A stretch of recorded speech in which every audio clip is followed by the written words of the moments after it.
Bonsoir à tous, voici les principales actualités de cette journée.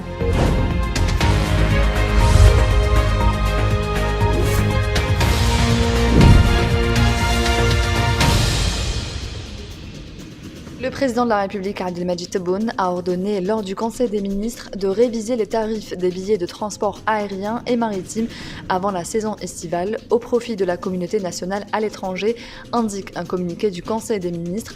Le président de la République a ordonné en outre de revoir l'organigramme d'Air Algérie et son mode de fonctionnement conformément aux normes internationales. L'aéroport international de la ville d'Oran, Ahmed Ben Bella, passera bientôt à l'énergie solaire pour son éclairage et sera le deuxième projet en Afrique sur ce chapitre.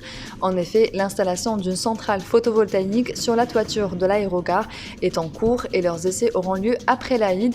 Dans sa déclaration à la radio régionale d'Oran, le directeur général du dit aéroport, Benchinan Najib, a évoqué une superficie de 43 650 m² sur une toiture aérodynamique moderne et 4 550 panneaux photovoltaïques avec une récupération de 25% d'énergie renouvelable. Le comité de liaison de la route transsaharienne va passer à un corridor économique, un système facilitant le transit rapide des transporteurs nationaux et étrangers chargés de l'acheminement des marchandises vers des pays du continent, indique son secrétaire général Mohamed Ayadi. Je suis heureux d'annoncer la tenue d'une rencontre le 27 juin prochain qui réunira les ministres des 6 pays membres, à savoir l'Algérie, la Tunisie, le Mali, le Tchad, le Niger et le Nigeria, pour se prononcer sur la transition ou l'évolution de ce comité vers un corridor économique, déclare-t-il à ce propos.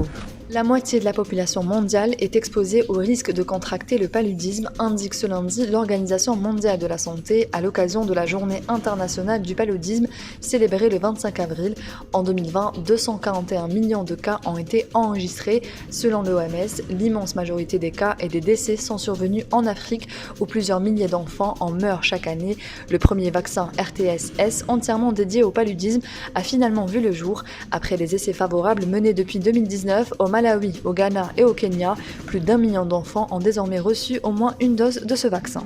La Fédération algérienne de judo a annoncé ce lundi avoir programmé le championnat national 2022 kata le 6 mai prochain à Biltouta à Alger. Le tirage au sort sera effectué le 5 mai à 18h, soit la veille de la compétition qui débutera le lendemain par la phase des éliminatoires prévue dans la matinée, alors que les finales auront lieu à partir de 15h. C'est la fin de ce journal, merci d'avoir suivi. L'information continue sur notre site www.lesoirdalgerie.com.